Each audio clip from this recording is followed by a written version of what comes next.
Hello guys, आप सभी का स्वागत है मेरे चैनल ए स्टॉक में। दोस्तों, इस वीडियो में हम डिस्कस करने वाले हैं BD 103 अधिगम एवं शिक्षण के यूनिट 5 को। दोस्तों, यूनिट 5 में जो मोस्ट इंपोर्टेंट टॉपिक्स रहने वाले हैं वो हैं प्रतिमान और संप्रेषण। दोनों संप्रेषण और प्रतिमान से दोनों से ही क्वेश्चन पूछे जाते हैं। तो दोस्तों, इस वीडियो में हम सबसे पहले डिस्कस करेंगे कुछ टॉपिक्स को अच्छे से, और उसके बाद लगाएंगे कुछ MCQ क्वेश्चंस जो मोस्ट इंपोर्टेंट रहने वाले हैं एग्जाम पॉइंट ऑफ व्यू को देखते हुए। सबसे पहले दोस्तों प्रतिमान को देखते हैं। तो शिक्षण के प्रतिमान दोस्तों होते क्या हैं? प्रतिमान बेसिकली होता क्या है? जब कोई व्यक्ति किसी महापुरुष के आदर्शों को अपने जीवन में उतारता है तो उसे कहते हैं कि व्यक्ति एक अच्छे व्यक्ति का प्रतिमान है। तो दोस्तों, फॉर एग्जांपल के लिए मैंने बताया आपको कि जैसे ताजमहल का नमूना, रेल इंजन का नमूना। तो दोस्तों, एक तरह का मॉडल होता है प्रतिमान, एक कॉपी होता है किसी अच्छी चीज़ का। तो प्रतिमान के तत्व कितने होते हैं दोस्तों? प्रतिमान के तत्व होते हैं 4 तत्व होते हैं। एग्जाम में पूछा जा सकता है आपसे। तो कौन से तत्व होते हैं? उद्देश्य होता है, संरचना होता है, सामाजिक प्रणाली और मूल्यांकन प्रणाली। तो आपको याद रखना है दोस्तों, एग्जाम में पूछा जा सकता है कोई सा भी उद्देश्य। नेक्स्ट जो अपने सिलेबस में है दोस्तों वो हैं 3 प्रतिमान। तो तीनों को अच्छे से डिस्कस करते हैं। ये है, सबसे पहला है अग्रिम व्यवस्था प्रतिमान, आशुबेल शिक्षण प्रतिमान और एडवांस ऑर्गेनाइजर प्रतिमान। दोस्तों, आपसे कोई सा भी एग्जाम में नाम देकर पूछा जा सकता है इस प्रतिमान के बारे में। तो इसके प्रवर्तक हैं, सृजन करता है, वो हैं डेविड आशुबेल। आपको याद रखना है, मोस्ट इंपोर्टेंट, कई बार क्वेश्चन यहीं से पूछा जाता है कि अग्रिम व्यवस्था प्रतिमान के प्रवर्तक कौन थे? तो डेविड आशुबेल थे। दोस्तों, आपको याद रखना है। इस सिद्धांत कक्षा में किए जाने वाले शिक्षण एवं शाब्दिक सामग्री के समर्थक सीखने से संबंधित है। तो दोस्तों, इसका मतलब ये है कि जो ये प्रतिमान का मतलब ये है कि जैसे शिक्षण जो क्लास में जो टीचिंग होती है दोस्तों, क्लास में जो पढ़ाया जाता है, जैसे शाब्दिक प्रतिमान हो गया, जैसे कि किसी सामग्री द्वारा पढ़ाया जा रहा है या किसी बुक द्वारा पढ़ाया जा रहा है।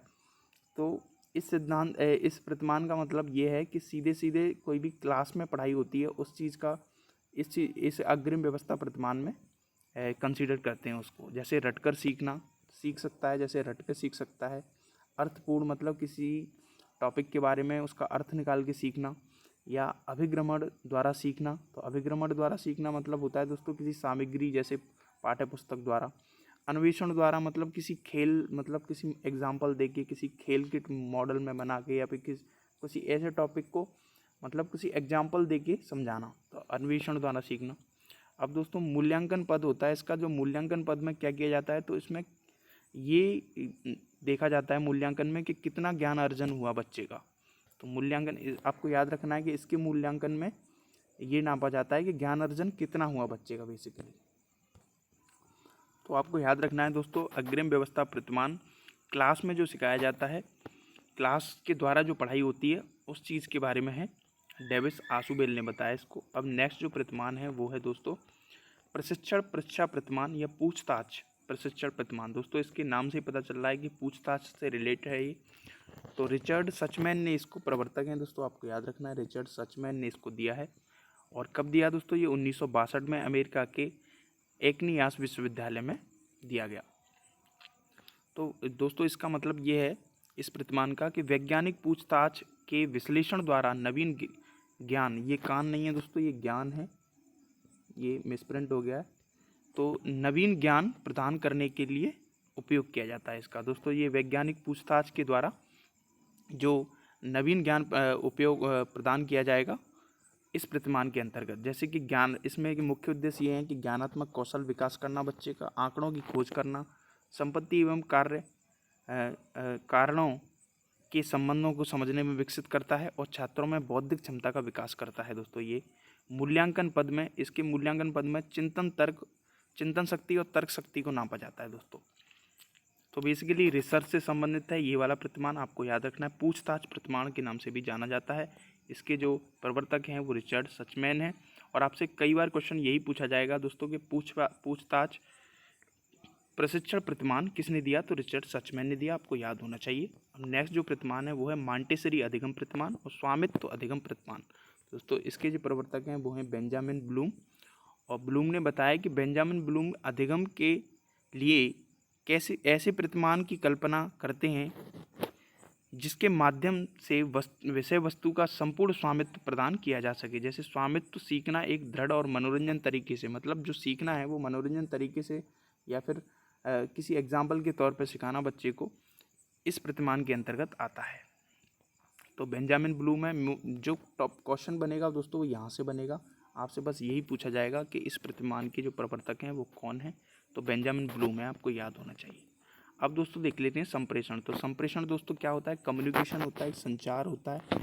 संचार भी इसका मतलब होता है। इसके जन्मदाता हैं स्मिथ एंड स्मिथ, आपको याद रखना है, मोस्ट इंपोर्टेंट है ये। RMPSU में पूछा गया था, स्मिथ एंड स्मिथ संप्रेषण के जन्मदाता हैं। कि सूचना या संदेश को एक व्यक्ति से दूसरे व्यक्ति तक पहुंचाना, ये संप्रेषण कहलाता है। अंग्रेजी के शब्द कम्युनिकेशन में बोला जाता है अंग्रेजी में, और दोस्तों ये बना है लैटिन भाषा की कम्युन्यूज शब्द से बना है। इसका मतलब होता है सामान्य दोस्तों। अब देखते हैं संप्रेषण में दोस्तों जो यूज होता है वो क्या होता है। यहाँ से स्टार्ट होता है संप्रेषण। प्रेषक जो सेंडर होता है वो संदेश को भेजता है, उसका कोडिंग इनकोडिंग होता है दोस्तों, कूटीकरण होता है हिंदी में, और माध्यम के थ्रू पहले उसको इनकोड किया जाता है, फिर माध्यम के थ्रू भेजा जाता है, और उसे फिर कूटानुवाद या डिकोड किया जाता है, फिर वो प्रेषिती के पास पहुंच जाता है। ऐसे ही दोस्तों फिर ये रिवर्स यहाँ से फीडबैक होता है, प्रतिपुष्टि कहते हैं जिसे हिंदी में। मैसेज यहाँ से गया और कूटीकरण हुआ उसका, फिर माध्यम हुआ, फिर कूटवाचक हुआ, फिर यहाँ पर दोस्तों इसका मैसेज का रिप्लाई प्रेषक के पास आ गया। तो यही बेसिकली ये जो प्रक्रिया है यही संप्रेषण कहलाती है। अब संप्रेषण के प्रकार देख लेते हैं। जैसे संबंध के आधार पर संप्रेषण के प्रकार हैं अव्यक्तिगत संप्रेषण, अंतर्व्यक्तिगत और समूह संप्रेषण और जन संप्रेषण। दोस्तों अब मैंने इसमें लिख रखा है जैसे खुद से बात करना, अकेले में बड़बड़ाना, दोस्तों ये है अव्यक्तिगत संप्रेषण। अंतर्व्यक्तिगत संप्रेषण होता है दो व्यक्तियों, दो या दो से व्यक्तियों के बीच में जो संप्रेषण होता है वो अंतर्व्यक्तिगत संप्रेषण कहलाता है। समूह संप्रेषण आप जानते हैं, जैसे ग्रुप में बातचीत करना या दो से अधिक हों तो समूह हो जाएगा। और जन संप्रेषण मतलब मास या भीड़ या टीवी पर किसी चीज़ को इन्फॉर्मेशन को देना, वो एक जन संप्रेषण है। चैनल या आधार या माध्यम के आधार पर संप्रेषण दो तरह का होता है दोस्तों, एक वाचिक या शाब्दिक, यहाँ से क्वेश्चन बनता है, और एक अशाब्दिक। शाब्दिक और अशाब्दिक दो तरह का संप्रेषण होता है माध्यम के आधार पर। तो शाब्दिक में लिखित, मौखिक और विजुअल आता है, तीनों आता है, आपको पूछा जाएगा दोस्तों गारंटी से। और जो अशाब्दिक होता है उसमें जैसे वाणी, संकेत, इशारों जैसे बिना इसमें कोई शब्द लिखित, मौखिक, विजुअल नहीं होता है, स्पर्श, इससे संप्रेषण होता है।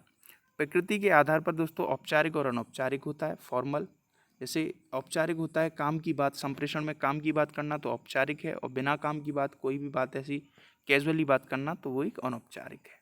दिशा के आधार पर जो संप्रेषण है दोस्तों वो लंबवत होता है, क्षैतिज होता है, तिर्यक होता है, तीन तरह का होता है। और अंत सांस्कृतिक संप्रेषण दो अलग अलग संस्कृतियों के बीच, जैसे कि इंडिया और अफ्रीका के लोगों से बात करना तो ये अंतर सांस्कृतिक हो जाएगा। इसके जैसे इंडिया की संस्कृति अलग है और अफ्रीका की अलग है।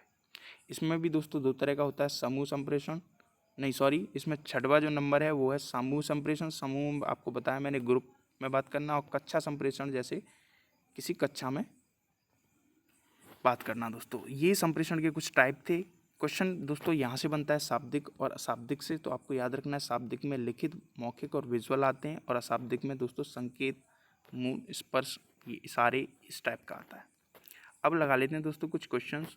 अब पहला क्वेश्चन है कक्षा संप्रेषण के स्रोत में डेस्टिनेशन लक्ष्य तक सुधारात्मक सूचनाएं संबंधित हैं, तो दोस्तों इसका आंसर है पृष्ठपोषण। कक्षा में प्रभावी संप्रेषण प्रमुख तरीका क्या है, तो दोस्तों सक्रिय अध्यापन, उद्देश्यपूर्ण एवं क्रमबद्ध विषय वस्तु, ये सभी इसका आंसर हो जाएगा। संप्रेषण के प्रमुख रुकावट मानी जाती हैं, तो दोस्तों ये है रुचि का अभाव एवं भाषा में कमी। प्रतिमान का सोपन नहीं है, तो दोस्तों अनुभव इसका तत्व नहीं है। संप्राप्ति प्रतिमान का विकास किसने किया, तो दोस्तों इसका आंसर हो जाएगा ब्रूनर ने किया। शिक्षण प्रतिमान को भी कहते हैं, तो शिक्षण प्रतिमान को शिक्षण प्रारूप भी कहा जाता है। शिक्षण प्रतिमानों को प्रभावित करता है, तो दोस्तों इसका आंसर है डी, उपरोक्त सभी। साधारणतः शिक्षक प्रतिमान के तत्व होते हैं, तो दोस्तों चार होते हैं, मैंने आपको बताया। शिक्षण प्रतिमान का पहला आधारभूत तत्व है, तो दोस्तों उद्देश्य है। अग्रिम व्यवस्था का उपयोग किया जाता है, तो दोस्तों ये व्याख्यात्मक शिक्षण प्रतिमान में।